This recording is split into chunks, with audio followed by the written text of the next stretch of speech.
Well, have you ever gone back to a place that just didn't feel the same? 15 years ago, my mom sold our childhood home. It was a ranch-style white house sitting on a really steep hill. Nothing spectacular. It had a nice big privacy fence separating us from our neighbors on the north, and it had a couple tree lines to separate us from our neighbors to the west and to the south. To be honest with you, I really didn't love that house. I mean, there were some cool things about it. It had a really big window that faced the east and let a lot of light in, but it was always kind of drafty, and it just kind of felt cold. Even still, when my mom sold that house, I found that there was some attachment that I had to it, and I would often drive by and just kind of check in on it, you could say. You can move away from a place, but it's hard to move the place away from a person. It changed hands multiple times, and eventually, strangely enough, it found its way into the hands of somebody I knew, one of my friends. We had this cupboard in my mom's room. It sat way high above her bed, and it was about 3 feet by 3 feet, and it went back really deep. And it turns out this was one of the best places for little kids. So when I was little, I would climb up on her bed frame and kind of reach in and get my body into that little cupboard and invite my friends up.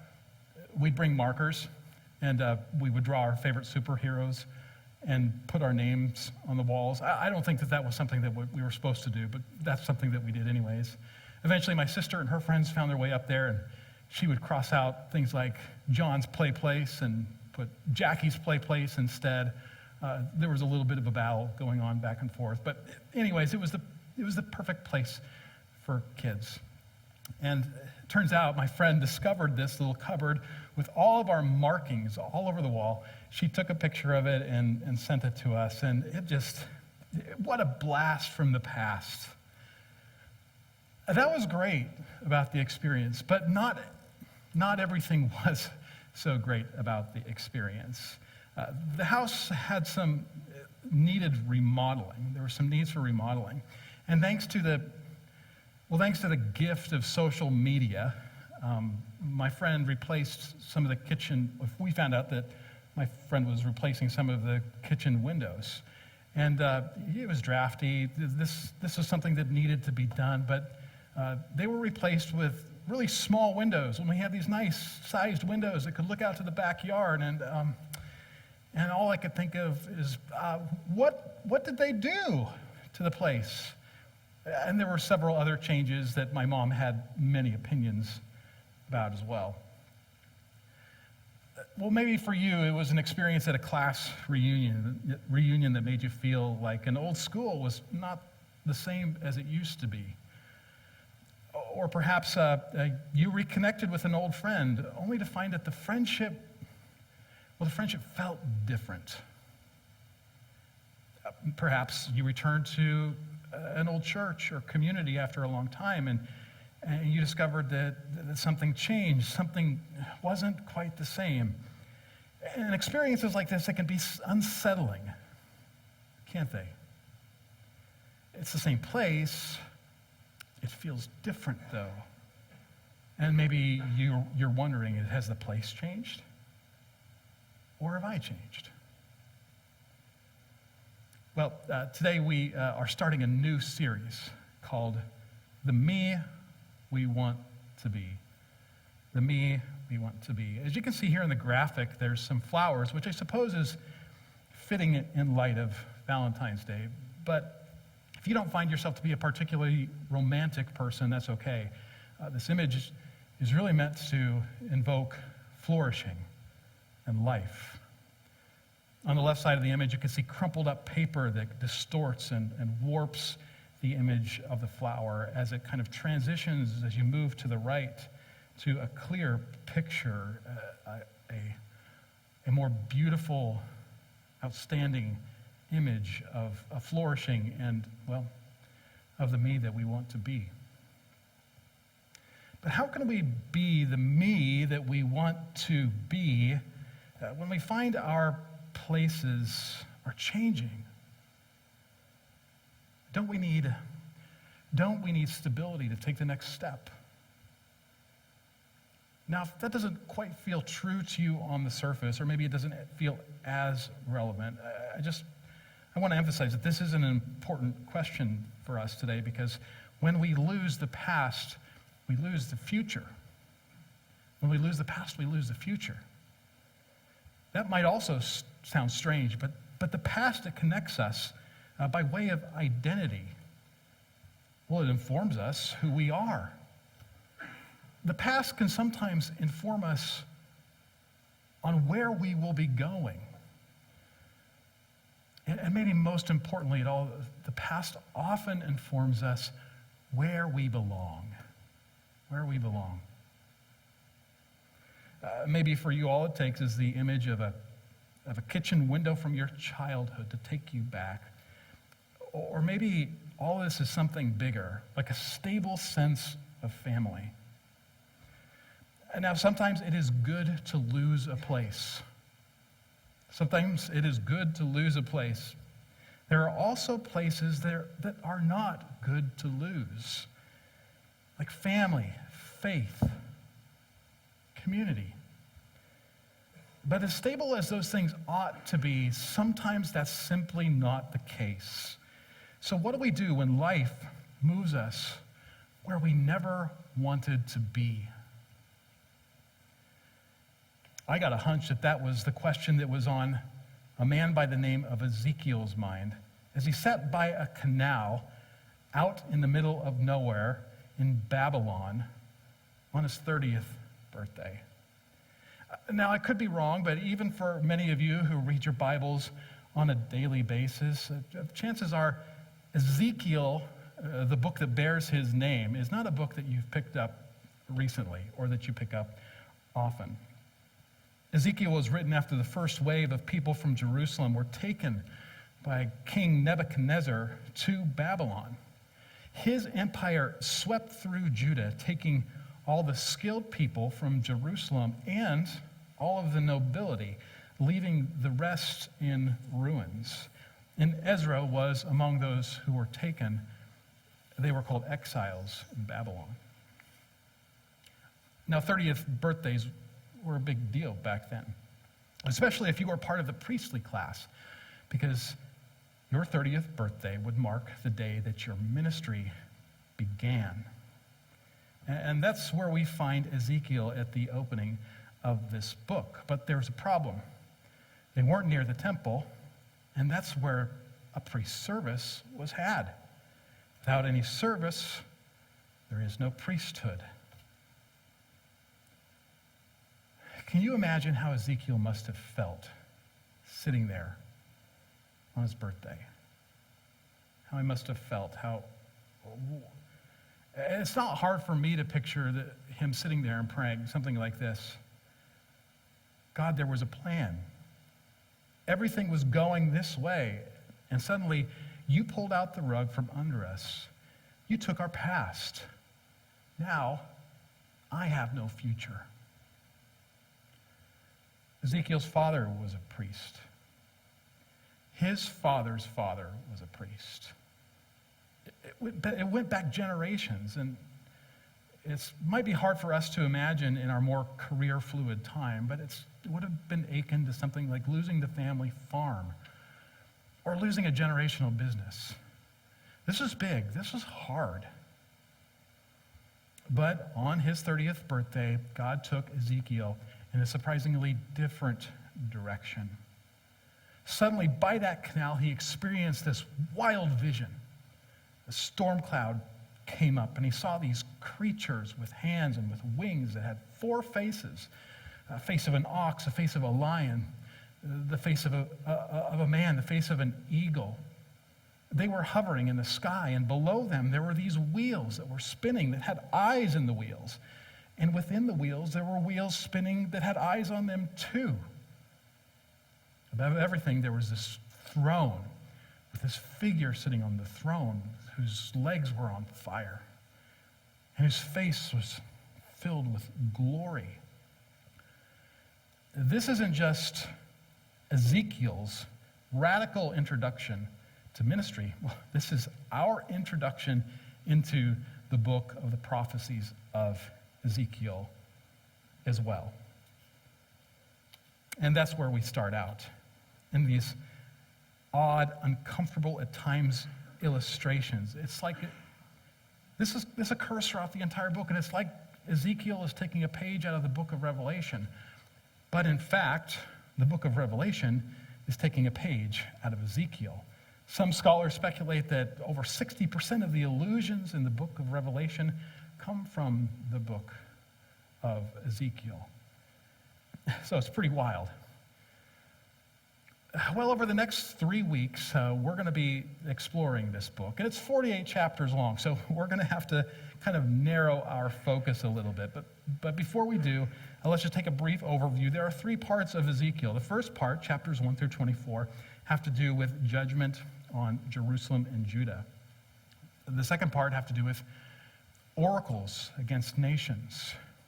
And that's chapters 25 through 32. And then the third part has to do with blessings for Judah and Jerusalem. Well, today we find ourselves in the middle of that first section. Ezekiel is transported in a vision, actually a vision very similar to the one that I just described, where he sees these 4 creatures and these heavenly beings and this appearance, this manifestation of God himself standing above him. He sees these creatures, but he is transported in this trance-like state 500 miles as the crow flies all the way back to Jerusalem, right around the temple. And he sees something happening. God is doing something there. It looks like God is packing up and leaving.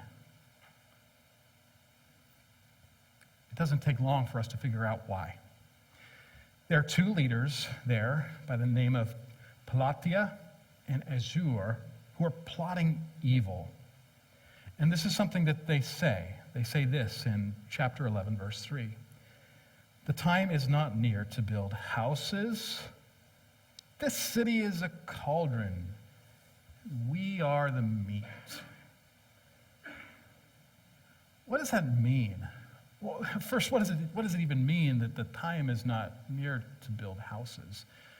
This is really ambiguous, and scholars puzzle really over both of these phrases, but best we can tell what they're saying is, we don't need to worry. We have all we need here. You're the exiles, you're out there, we're in a better spot than you. And that's probably what they're getting at in the second phrase. The city is the cauldron, or a pot. The city is a cauldron. We are the meat.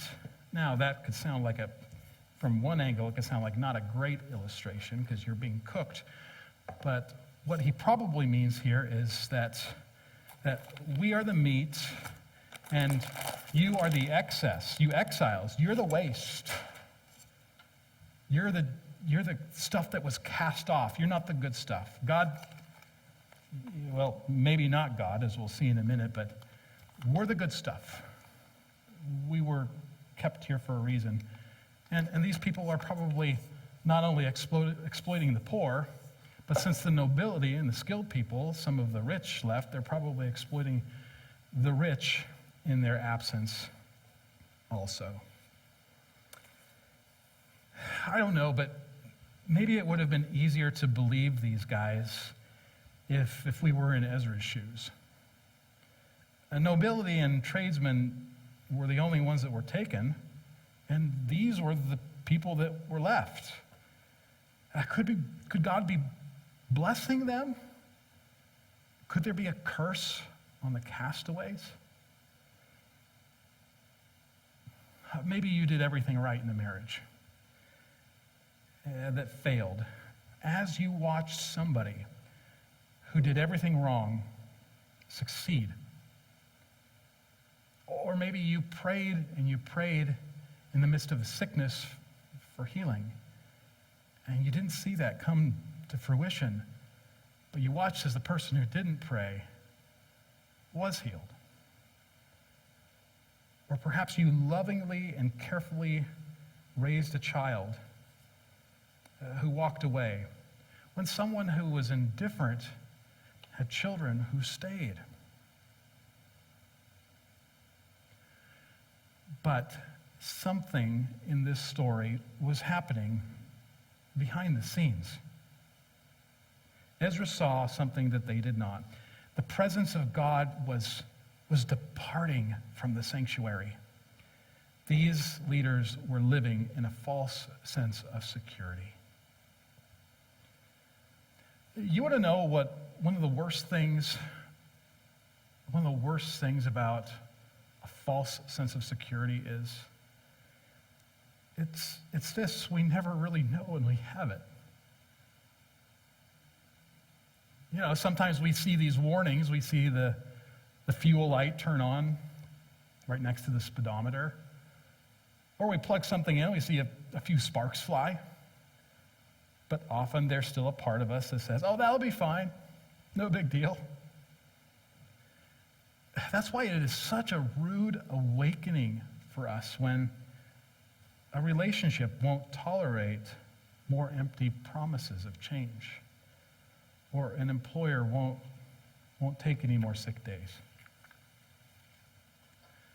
Now, we shouldn't feel sorry for these leaders of Jerusalem. They were, as I said, they were exploiting the nobility. They were also exploiting the poor.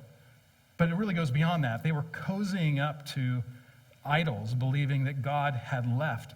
And their idolatry was really of the worst kind, including terrible practices like child sacrifice that had made their way into Jerusalem at the time.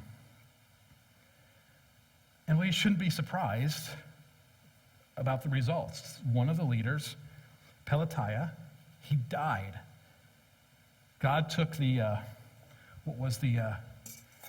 choice meat, and he threw it out. It wasn't as they said it was. But here is something that surprises us about this story. Ezra is not ready to hear what God has to say. Alas, sovereign Lord, will you completely destroy the remnant of Israel? Can you hear the desperation there? Can you hear the anxiety behind Ezekiel's words? Look, Ezekiel had no love lost for Pelatiah.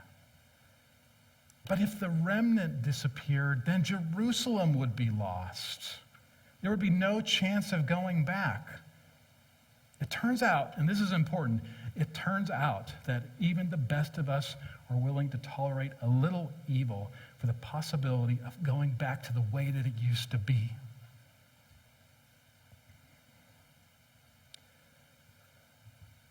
What's one thing in your life that, if it disappeared, that you'd feel totally lost? Would it be your reputation? Your job? Your community? Would it be your family? Jerusalem was more than a place. It was a heritage. It was a future. It was an identity. They had lost it. The exiles had lost it, but they still had a lifeline because the remnant was still there. And knowledge that some people, as wicked as they were still there, gave them hope that God could bring them back. But God couldn't bring Ezekiel. He couldn't bring him back the way it used to be. There are three things that God says in response to Ezekiel. There are three things. Follow along with me. Number one, first he says, Son of man, which is a way that he addresses Ezekiel throughout the book. Son of man, the people of Jerusalem have said of your fellow exiles and of all of the Israelites, they are far away from the Lord. This land was given to us as our possession. God reminds Ezekiel that the people, they aren't right. They've done terrible things. Ezekiel, these leaders, they are not your friends. They have lied for their own gains, and my departure from Jerusalem, it's for their good. Now, sometimes it's really hard for us to grapple with things like this, especially for those of us who live in relative peace. Where is the compassion? Where is the forgiveness? Where is the mercy? At the same time, what does compassion, forgiveness, and mercy look like without the background of justice? It's like God is setting a broken bone. Sometimes it's ugly. Sometimes it's uncomfortable. It's often painful. It's also as expected. Is it possible that God's justice is also a gift that makes right? I can almost hear God saying to Ezekiel, Ezekiel, no one is beyond mercy except for those who choose to be. Jerusalem chose to be. The second thing that God tells Ezekiel is this: although I sent them far away among the nations and scattered them among the countries, yet for a little while I have been a sanctuary for them in the countries where they have gone. There was one sanctuary, there was one temple, and this was God's way of expressing, that was the one God's way of expressing himself to his one people. But just as God is giving a vision of departure, he's also giving Ezekiel a promise of comfort. I am with you. You might be 500 miles away from the temple and the sanctuary, but I am your little sanctuary out in the wilderness.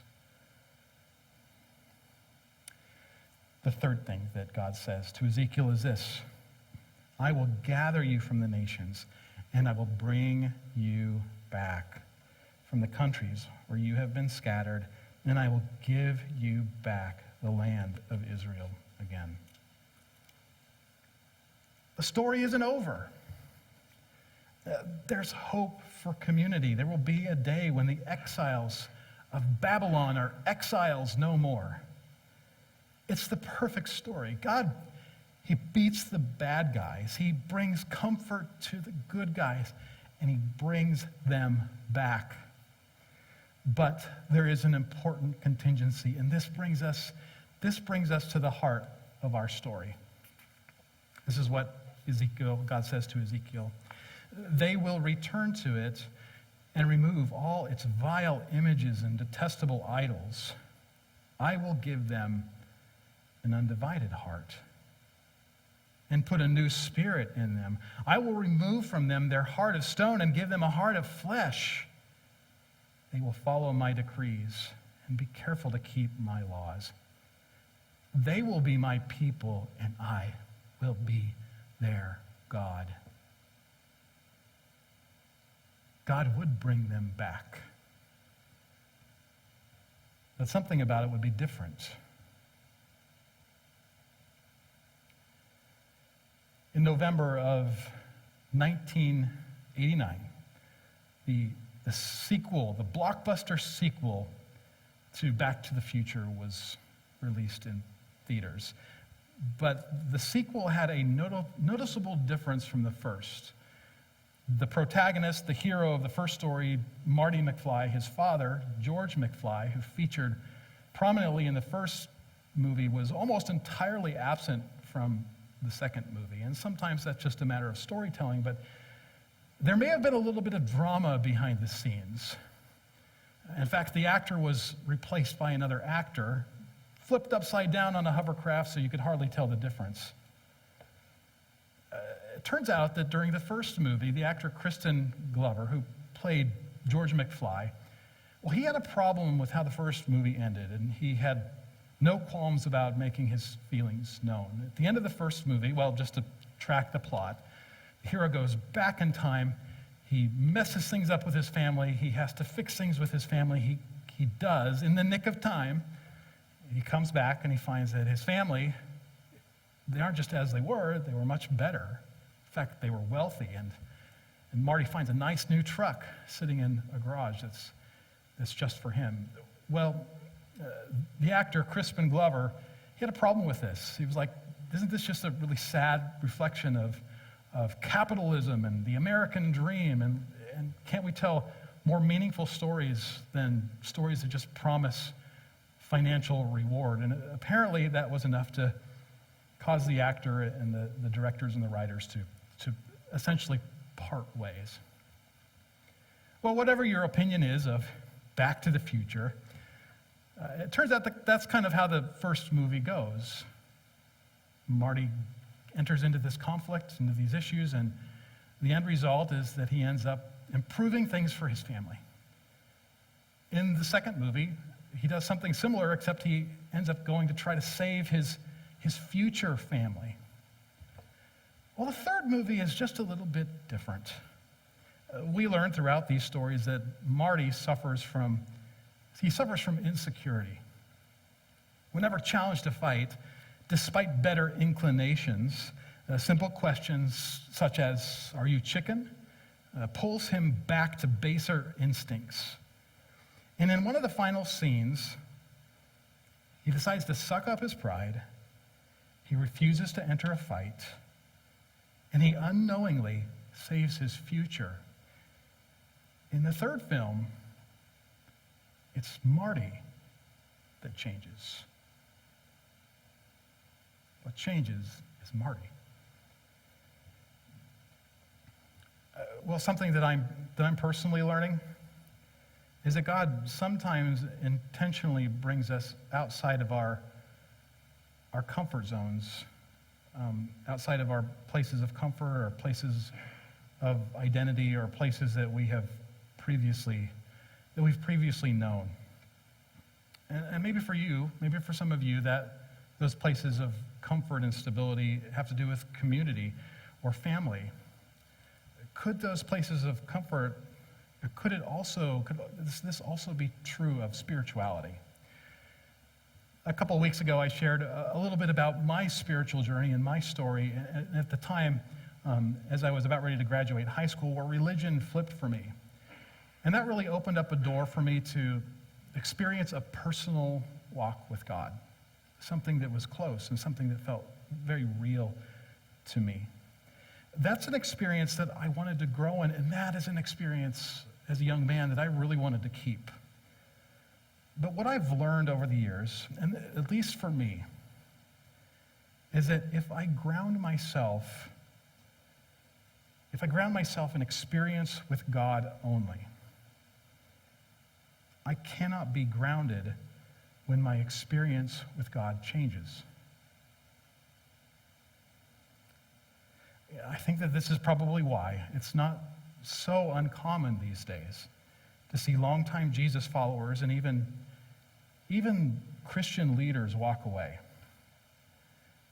Not because their faith wasn't sincere, but in some cases, their faith may not have been desert ready. But what I'm still learning, and I hope to lean into more during this next season of my life, is that if my love and if my heart remains faithful and flexible, maybe I will be able to change when I am cast into new terrain. Exile, it does not mean abandonment. If God has brought you out there, perhaps it's because he wants to do something in here.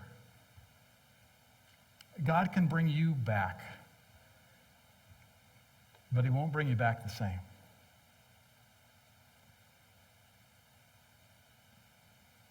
So what about you? What place have you lost this season? And what could it be? Maybe you lost the way a relationship used to be.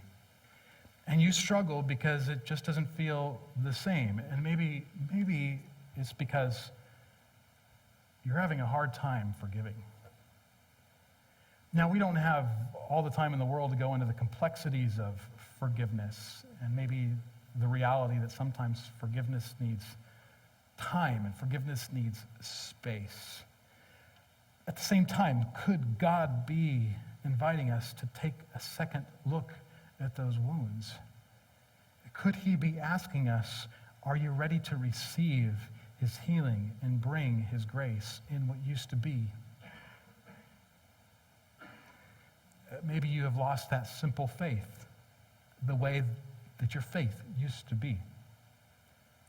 Maybe you've seen a world come crashing down, and a faith that doesn't seem to explain what's going on or what's happening to you personally.